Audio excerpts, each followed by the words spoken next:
Hello guys, কেমন আছেন সবাই? আশা করি সবাই অনেক ভালো আছেন। তো আবার আমরা ফিরে এলাম নতুন একটি গণিতের ভিডিও নিয়ে। তো আগের পার্টে আমরা অষ্টম শ্রেণীর গণিতের অনুশীলনী 3-এর 10 থেকে 12 পর্যন্ত অঙ্ক করেছিলাম। তো আজকে আমরা আবারও 13 অধ্যায় থেকে শুরু করব। তাহলে চলুন শুরু করা যাক। তো আমাদের 13 নম্বর প্রশ্নে কি বলা আছে?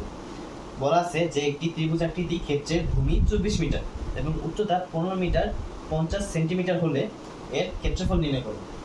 তো আমরা একটি ত্রিভুজ এঁকে নেব। ত্রিভুজের ভূমি হচ্ছে 24 মিটার, এই যে হচ্ছে ভূমি, আর ত্রিভুজের এইটুকু হচ্ছে উচ্চতা। তো আমাদের বইয়ে দেওয়া আছে যে উচ্চতা 15 মিটার 50 সেন্টিমিটার। তো আমরা এই অঙ্কটা করা শুরু করি। প্রথমে আমরা লিখবো দেওয়া আছে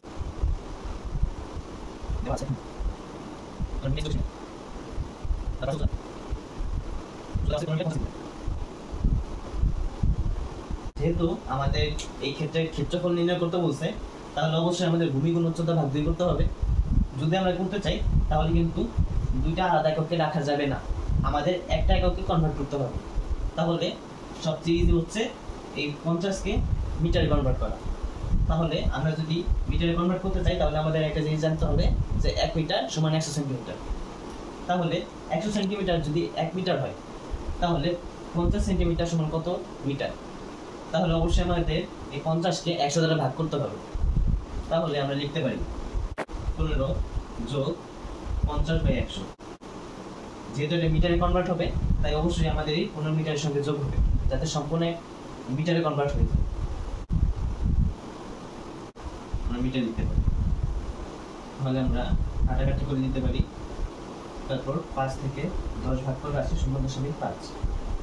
তাহলে 15 যোগ 0.5 মিটার। তাহলে আমরা উত্তর পাচ্ছি হচ্ছে 15.5 মিটার। এটা হচ্ছে আমাদের উচ্চতা। এখন আমরা ক্ষেত্রফল নির্ণয় করব। আমরা আগের পাঠটুকু মুছে ফেলেছি, যেহেতু আমার বোর্ডে দেখা হচ্ছে না, তো আপনারা আগের পাঠটুকু লিখে নিন। তো এখন আমরা ক্ষেত্রফল নির্ণয় করব।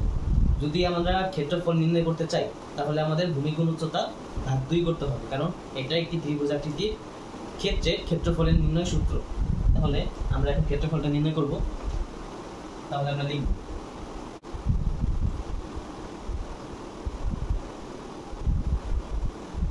তাহলে আমরা ভূমি পেয়েছিলাম হচ্ছে 24 মিটার, আর আমরা উচ্চতা পেয়েছিলাম 15.5।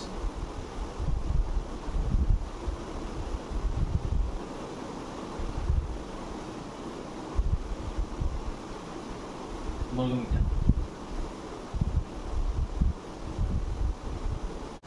তাহলে এটা গুণ করলে আসে হচ্ছে 372 আর এই ভাগ 2। তাহলে আমাদের আসে হচ্ছে 186 বর্গমিটার।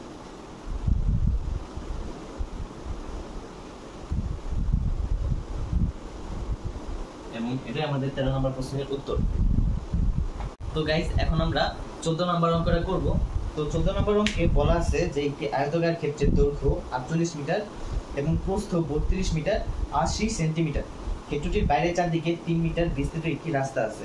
রাস্তাটির ক্ষেত্রফল কত? তো এই আয়তাকার ক্ষেত্রে একটা চিত্র আমরা এঁকে নিয়েছি। তো এটা হচ্ছে সেই রাস্তা, এটা হচ্ছে রাস্তা, আর এটা হচ্ছে আমাদের আয়তাকার ক্ষেত্র। এবং আয়তাকার ক্ষেত্রে এই যে এটা হচ্ছে দৈর্ঘ্য 48 মিটার, এই যে এটা হচ্ছে প্রস্থ হচ্ছে 32 মিটার এবং 80 সেন্টিমিটার। এটা হচ্ছে পাড়ের প্রস্থ, রাস্তার প্রস্থ, এটাও রাস্তার প্রস্থ। তো আমরা যদি রাস্তার ক্ষেত্রফলটা নির্ণয় করতে চাই, প্রথমে আমাদের রাস্তা সহ ক্ষেত্রফল নির্ণয় করতে হবে, তারপর আমাদের রাস্তা বাদে ক্ষেত্রফল নির্ণয় করতে হবে, তারপর আমাদের দুটো বিয়োগ করতে হবে। তাহলে চলুন আমরা শুরু করি। প্রথমে আমরা রাস্তা বাদে ক্ষেত্রফলটা নির্ণয় করি।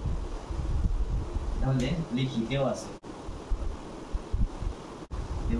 দৈর্ঘ্য আর প্রস্থ দেওয়া আছে 32 মিটার 80 সেন্টিমিটার। তো আমরা যদি এই 32 মিটার 80 সেন্টিমিটারকে শুধু একটা এককে কনভার্ট করতে চাই তাহলে আমরা প্রথমে এটাকে মিটারে কনভার্ট করব। মিটারে কনভার্ট করার জন্য আমরা 80-কে 100 দ্বারা ভাগ করব, কারণ আমরা জানি যে 100 সেন্টিমিটার সমান 1 মিটার। তাহলে 80 সেন্টিমিটার দেওয়া আছে, সেই 80 সেন্টিমিটারকে আমরা যদি মিটারে কনভার্ট করতে চাই তাহলে আমাদের 100 দ্বারা ভাগ করতে হবে। তাহলে আমরা লিখি 32 মিটার প্লাস 80/100 মিটার। 32 মিটার এটাকে আমরা কাটাকাটি করতে পারি, আগে ধরে চলে আসে 0.8 মিটার।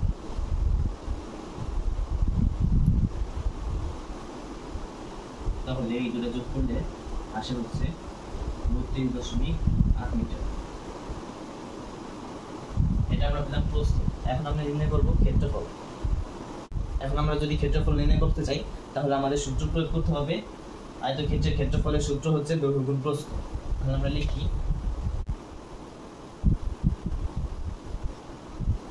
আমরা দৈর্ঘ্য পেয়েছিলাম 48 মিটার আর প্রস্থ পেয়েছিলাম হচ্ছে 32.8 মিটার।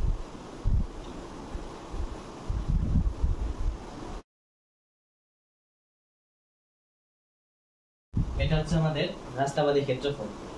তাহলে আমরা যদি রাস্তা সহ ক্ষেত্রফল নির্ণয় করতে চাই তাহলে আমাদের দৈর্ঘ্য বরাবর 3 মিটার যোগ করতে হবে। এখানে আমরা দেখতে পাই যে আমাদের আয়তকার ক্ষেত্রটা এই রাস্তার একেবারে মাঝখানে আছে, তার মানে এই পাশেও 3 মিটার আছে, এই পাশেও 3 মিটার আছে। তাহলে আমরা যদি পুরো দৈর্ঘ্যটা নির্ণয় করতে চাই তাহলে আমাদের 48 এর সাথে 80 আর 80 মানে 3 দুগুণে 6 যোগ করতে হবে 48 এর সাথে। প্রস্থর ক্ষেত্রেও সেম, যদি আমরা প্রস্থর পুরো দৈর্ঘ্যটা নির্ণয় করতে চাই তাহলে আমরা প্রস্থর সাথেও 3 গুণ 2 মানে 6 যোগ করব।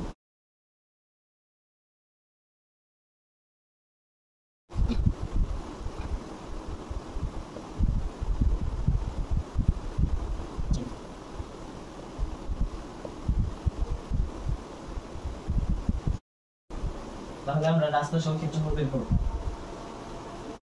এটা হচ্ছে আমাদের রাস্তা সহ ক্ষেত্রফল। এখন আমরা রাস্তার ক্ষেত্রফল বের করব।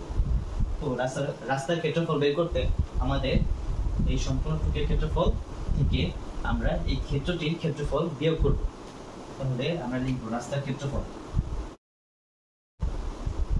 তো গাইস এটা হচ্ছে আমাদের রাস্তার ক্ষেত্রফল এবং এটাই 14 নম্বর কোশ্চেনের উত্তর।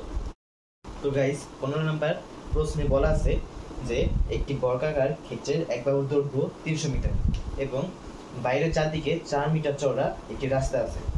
রাস্তাটির ক্ষেত্রফল কত? তাহলে আমরা একটি বর্গাকার ক্ষেত্রকে নিই।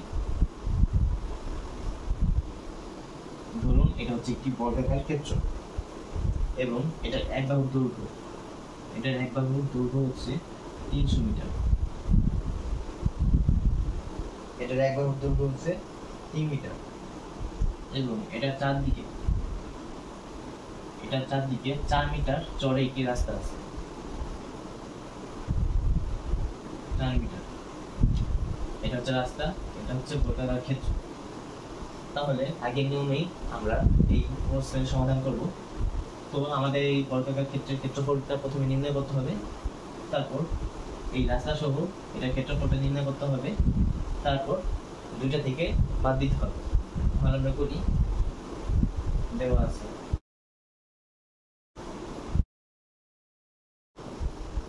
এক বাহুর দৈর্ঘ্য হচ্ছে 300 মিটার।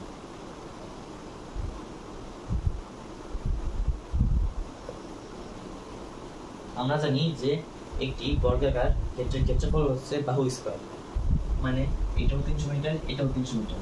যদি আমরা দৈর্ঘ্যবস্তের যে ক্ষেত্রফলের সূত্র আছে সেটা প্রয়োগ করতাম তাহলে আমাদের 300 সাথে 300 গুণ দিতে হতো।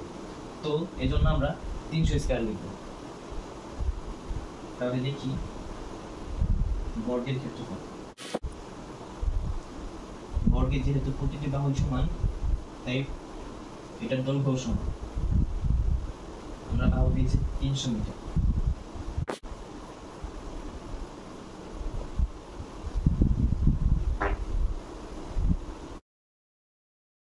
আমাদের উত্তর আসা হচ্ছে 90,000 বর্গ মিটার। তো এটা হচ্ছে আমাদের বর্গের ক্ষেত্রফল। তো আমাদের এখন রাস্তার দৈর্ঘ্য শুধু বর্গের ক্ষেত্রফলটা নির্ণয় করতে হবে। তাহলে আমরা আবার লিখব রাস্তা সহ। আমরা বাহুর দৈর্ঘ্য পেয়েছিলাম 300 মিটার, 300 মিটার যোগ এখানে আছে 4 মিটার, তো এ পাশেও 4 মিটার আছে, পাশেও 4 মিটার আছে, তাহলে আমাদের 4 দুগুণে 8 যোগ করতে হবে।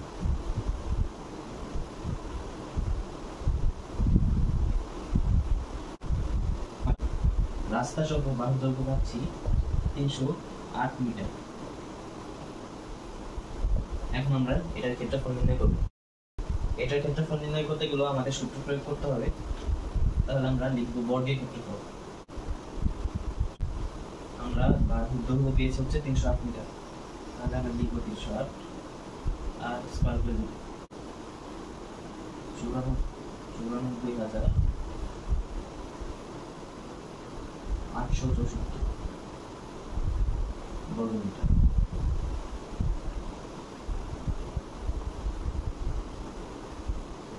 এখন আমরা যদি রাস্তার ক্ষেত্রফল নির্ণয় করতে চাই, তাহলে আমাদের এই 94,864 বর্গমিটার থেকে আগের ক্ষেত্রফল বাদ দিতে হবে।